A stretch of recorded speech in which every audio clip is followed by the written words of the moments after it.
అనిల్ గారు ఇక్కడ అలా చెప్పండి. బేసికలీ లేడీస్ అంతా కలిసి మీ మీద కేసు పెట్టాలనుకుంటున్నాం. ప్లీజ్ దయచేసి నేను వాళ్ళ కోసం జైలుకి వెళ్ళడానికి రెడీ, చిప్ప తినడానికి రెడీ, అవసరమైతే ఓచలు లెక్క పడడానికి రెడీ, అవసరమైతే ఉరి శిక్ష పడడానికి రెడీ. పెట్టండి కేసు, చెప్పండి. ఆ, అయితే ఎందుకు అంటే చిరంజీవి గారు లాంటి ఇమేజ్ ఉన్న స్టార్ తోటి ఆ చట్టాలు అనేవి కాపాడుకోవడానికి కప్పెట్టేయడానికి కాదు మగవాళ్ళని అని ఏదో సంథింగ్ చెప్పించారు కదా. ఆ డైలాగ్ ఏంటండి, ఇన్నాళ్ళు మేమంతా హింస పడుతూనే ఉన్నాం కదా, ఏదో 2-3 సీన్లు ఉంటాయి, డ్రమ్ సీన్ అని, కుక్కర్లో ఉడికించడం ఇట్లాంటివి, దానికోసం అని చెప్పి మగవాళ్ళ మీద తప్పుడు కేసులు పెట్టినట్లుగా ఎలా అంటారు?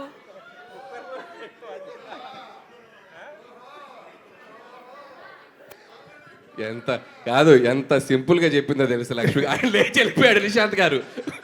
నిశాంత్ గారికి భయం వేసింది. కుక్కర్లో మనిషిని ఉడికించడం ఏదో ఈజీగా ఏదో ఆయన లేచి వెళ్ళిపోయాడు. లక్ష్మి గారు పక్కన మనిషి ఉడకబెట్టినట్టు కుక్కర్లో ఉడకబెట్టి పక్కన మనిషి జంపు. ఇప్పుడు మీరే అన్నారు కదా, అంటే ఇది ఎవరిని అఫెండ్ చేయడానికి కాదు, లేడీస్కి ఉన్న రైట్స్ చాలా అవసరం, సోషల్ లైఫ్లో చాలా అవసరం.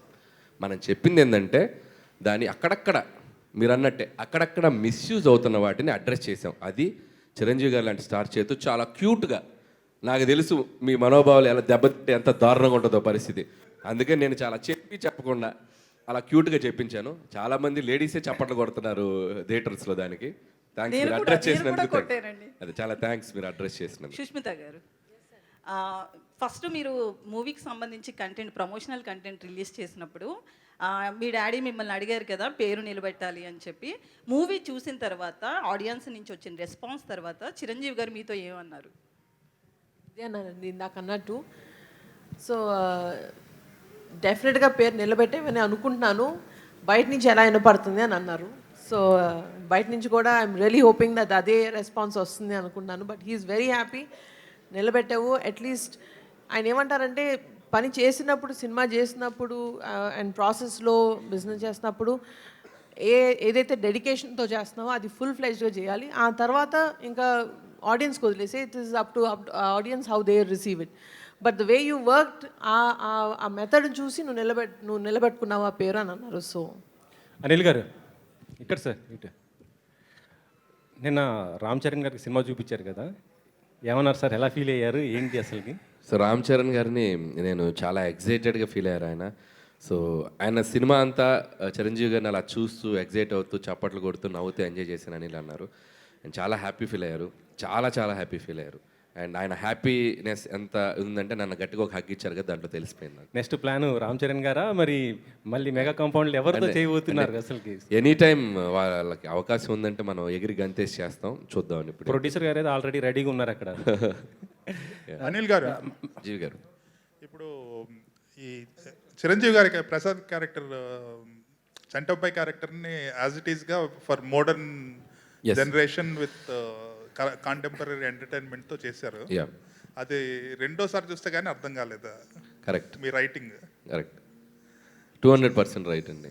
నేను ఎంటర్టైన్మెంట్ చేయాలనుకున్నప్పుడు ఇందాక కూడా ఒక మాట చెప్పాల్సింది, హాస్యాన్ని చాలా సటిల్గా బార్డర్ దాటకుండా పండించగలగడంలో చిరంజీవి గారు సూపర్ దిట్ట దాంట్లో.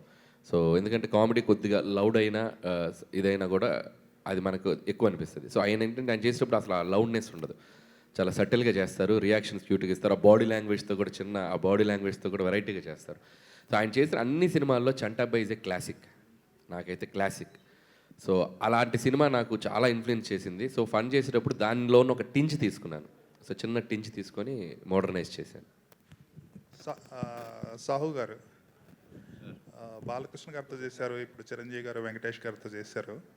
అండ్ మీరు చెప్పినట్టు 400-500 క్లబ్లోకి వెళ్ళే సినిమా. సో నెక్స్ట్ ఎవరు, నెక్స్ట్ బిగ్ థింగ్? ఇప్పుడైతే రెడీగా ఏం లేదు sir, definitely in coming months ఏదో ప్లాన్ చేసి చెప్తాం. ఇంకా అనిల్ని అలానే కిడ్నాప్ చేసి ఉంచుతారా మీ బ్యానర్లోనే? అది ఆయన అడగాలి, నన్ను కాదు. అనిల్ గారు ఇక్కడే సార్, సంక్రాంతి అప్పుడు మీరు షేర్ కలిసారని చెప్పారు కదా, లాభాల షేర్ కలుస్తాను, అది సంక్రాంతికి వస్తున్నాం, అప్పుడు హిట్ అవుతుంది కంపల్సరీ, నేను రెమ్యునేషన్ తీసుకోను, షేర్ కలుస్తాను అని మీరు మాట్లాడినట్టు గుర్తు. ప్రాఫిట్లో సంక్రాంతికి వస్తున్నాను నేను అప్పుడేదో అన్నారు కదా సార్, అంటే నేను కూడా దీంట్లో కొద్ది పార్ట్నర్ అవుతాను అనేసి. ఈ సినిమాలోనా? సంక్రాంతికి వస్తున్న నాకు పార్ట్నర్ ఏం లేదు, జీతమే, శాలరీయే. సినిమాకి జీతమే, మనకి షేర్ లేదు. అనిల్ గారు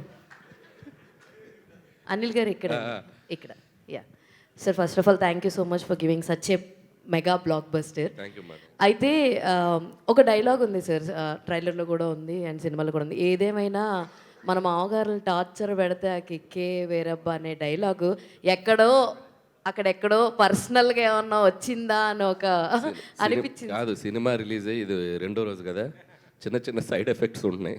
ఇప్పుడు నువ్వు ఈ క్వశ్చన్ అడిగి ప్లీజ్ దయచేసి ఈ టాపిక్ ఎవరు తీయకండి. Thank you sir. అలాగే చాలామందికి లైక్ స్పెషల్గా అక్కినేని ఫ్యాన్స్కి ఉన్నటువంటి ఇది సార్, ఎందుకంటే అటు వెంకీమామ ఫ్యాన్స్ హ్యాపీ, మెగాస్టార్ గారి ఫ్యాన్స్ హ్యాపీ, బాలకృష్ణ గారి ఫ్యాన్స్ కూడా హ్యాపీ. ఒక కామెడీ టైమింగ్లో మీలాంటి కాంబినేషన్లో ఒక హలో బ్రదర్ లాంటి మూవీ నాగార్జున గారికి కూడా పడితే సూపర్ ఉంటుంది అని చెప్పి అక్కినేని గారి ఫ్యాన్స్ కూడా ఎదురు చూస్తున్నారు. మరి ఈ కాంబినేషన్ అతి త్వరలో ఏమన్నా ఉండబోతుందా? అంటే ఎంత గట్టిగా అనుకుంటే అంత తదాస్తు దేవతలు తదాస్తు అంటారు, కాబట్టి అనుకోవటమే, అనుకుంటే అయిపోద్ది సార్. ఆల్రెడీ అదే టైము, తదాస్తు దేవతలు తిరిగే టైము, తదాస్తు అనుకో అంతే. అనిల్ గారు ఇక్కడండి లెఫ్ట్ సైడ్.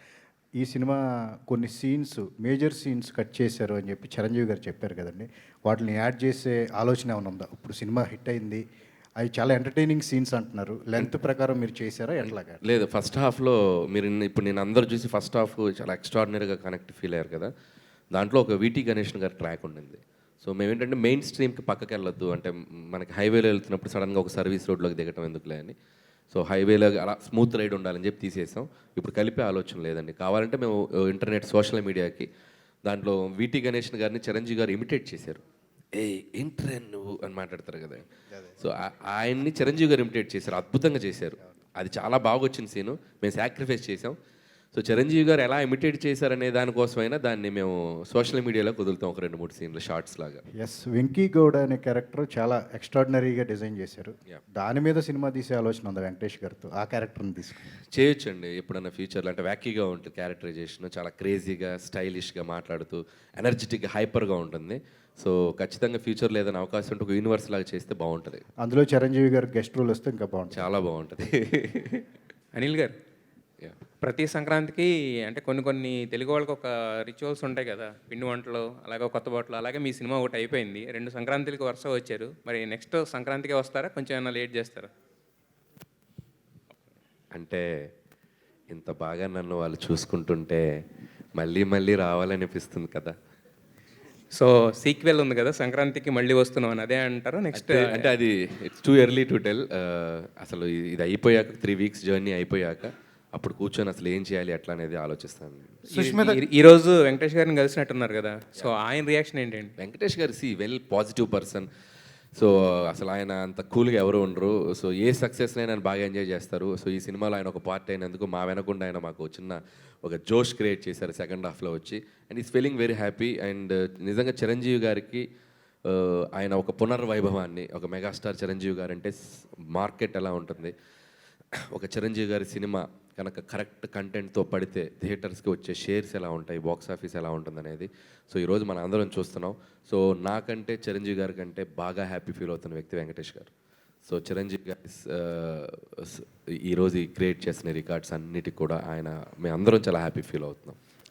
సుష్మిత గారు, మేడం ఇది పవన్ కళ్యాణ్ గారికి చూపించే అవకాశం ఉందా ఈ సినిమాని? ఈ సినిమా అంటే సినిమా చూడలేదేమో, ప్లీజ్ దయచేసి పవన్ కళ్యాణ్ గారికి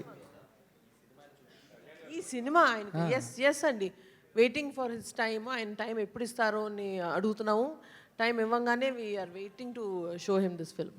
అండ్ ఆయన డిప్యూటీ సీఎం అయ్యాక చిరంజీవి గారు కానీ పవన్ కళ్యాణ్ ఒకే స్టేజ్ మీద చూడాలనేది ఫ్యాన్స్ కోరిక. అది ఈ సినిమా సక్సెస్ ఈవెంట్లో కానీ ఏమైనా ఛాన్స్ ఉందా? అలా నిజంగానే ఆపర్చునిటీ ఉంటే మాత్రం డెఫినెట్లీ అండి, బట్ చూడాలి, అన్ని కుదరాలి టైము అవన్నీ. అనిల్, ఈ రోజున ప్రొడక్షన్ అనేటువంటిది ఎంతగా గాడి తెప్పిందో అందరికీ తెలిసినటువంటి విషయమే. ఫిలిమ్స్ అనేటువంటి విపరీతంగా కాస్ట్ ఆఫ్ ప్రొడక్షన్ పెరిగిపోతుంది. కాస్ట్ ఆఫ్ ప్రొడక్షన్కి రిజల్ట్కి సంబంధం ఉండట్లేదు. ఇలాంటి టైంలో వరుసగా 9 కాన్సిక్యూటివ్ హిట్స్ ఇవ్వటం కాకుండా the way you are making the films within the limited budget and within the timeline. ఇది it is giving a wonderful appreciation from all the film sectors. How you are receiving it? ముందు చేయబోయే సినిమాలను కూడా ఇలాంటి ఒక లిమిటేషన్స్లో, ఇలాంటి ఒక healthy ప్రొడక్షన్లో చేస్తారా? What is our attitude towards the budget and towards the time line? So ఒకటే మీరు చెప్పిందే అండి. నేను first of all cinema commit అవగానే వాళ్ళ ఇంట్లో బీరువా నా బీరువా అనుకుంటాను. So that is the basic. So వాళ్ళ పర్సన్ అది అనుకుంటాను. సో రిలీజ్ అయిన తర్వాత వాళ్ళు అనుకుంటారో లేదో అది వాళ్ళకి, అది వాళ్ళు అనుకుంటే ఇంకా హ్యాపీ. ఈ విషయంలో డూ యూ హ్యావ్ ఎనీ ఎవరైనా ఒక రోల్ మోడల్ ఉన్నారా మీకు ప్రొడక్షన్ డైరెక్షన్ విషయంలో? ఒక quick production and quick making అనేటువంటి దాంట్లో ఒకప్పుడు దాసరి నారాయణరావు గారు మీకు మీ శిష్యుడు ఎవరు అంటే పూరి జగన్నాథ్ అని చెప్పారు ఆయన ఫాస్ట్ మేకింగ్లో. Do you have anybody like that, any ideal person? అంతేనండి. నాకు తెలిసి రాఘవేంద్ర గారు ద లెజెండరీ డైరెక్టర్, ఆయన ప్రొడ్యూసర్స్ని ఎంత కంఫర్ట్గా పెట్టి సినిమా తీసేవాళ్ళు, ఎంత ఫాస్ట్గా తీసేవాళ్ళు. అండ్ మీరు అన్నట్టు దాసరే గారు. సో ఇద్దరు డైరెక్టర్స్ ముందు జనరేషన్కి. అండ్ ఈ జనరేషన్లో చెప్పాలంటే పూరి గారు ఇస్ ద ఫాస్టెస్ట్ డైరెక్టర్ నాకు తెలిసి. ఒకప్పుడు అసలు 55-60 డేస్లో కూడా బిజినెస్ మ్యాన్ అనే సినిమా ఎంత షార్ట్ టైంలో తీసి ఎంత పెద్ద బ్లాక్ బస్టర్ కొట్టారు. సో నేను ఫస్ట్ నుంచి నా ఐడియాలజీ కూడా తక్కువ టైంలో మంచి ప్రొడక్ట్, క్వాలిటీ ప్రొడక్ట్ ఎలా అవ్వాలనేది పనిచేస్తాను. So that's it. భయ, ఎవరైనా ఒక చిన్న సినిమా తీసినా, ఒక మంచి సినిమా తీసినా ఇండస్ట్రీలో బిగ్గెస్ట్ అప్రిషియేషన్గా ఫీల్ అయ్యే చిరంజీవి గారు అప్రిషియేషనే ఫీల్ అవుతుంటారు. సో మీరు biggest star in Tollywood Chiranjeevi గారితో సినిమా చేశారు, మీకు వచ్చిన బెస్ట్ అప్రిషియేషన్ ఏంటి? బెస్ట్ అప్రిషియేషన్, నేను ఒక వీడియో వదిలాం కదా, ఆయన వెళ్ళి గట్టిగా హక్ చేసుకుంటే ఆయన చిన్న చెయ్యి ఇక్కడ పెట్టి నన్ను ప్యాంపర్ చేశారు ఇలా. So that's it. అదే ద బెస్ట్ అప్రిషియేషన్. అనిల్ గారు, సో ఇంకొకటి, ఇప్పుడు వరకు అనిల్ గారు, అంటే చిరంజీవి గారితో సినిమా చేయడమే బిగ్గెస్ట్ అచీవ్మెంట్ని మీరు సాధించేశారు. What next? సో అది ఇప్పుడు టూ ఎర్లీ, ఏం చేయాలో నాకే అర్థం కావట్లేదు. సో ఇంకొక 3 వీక్స్ తర్వాత తెలుస్తుంది. 3-4 అనిల్ గారు, really greatest kudos to you. ఎందుకంటే ఒక ఇండియాలోనే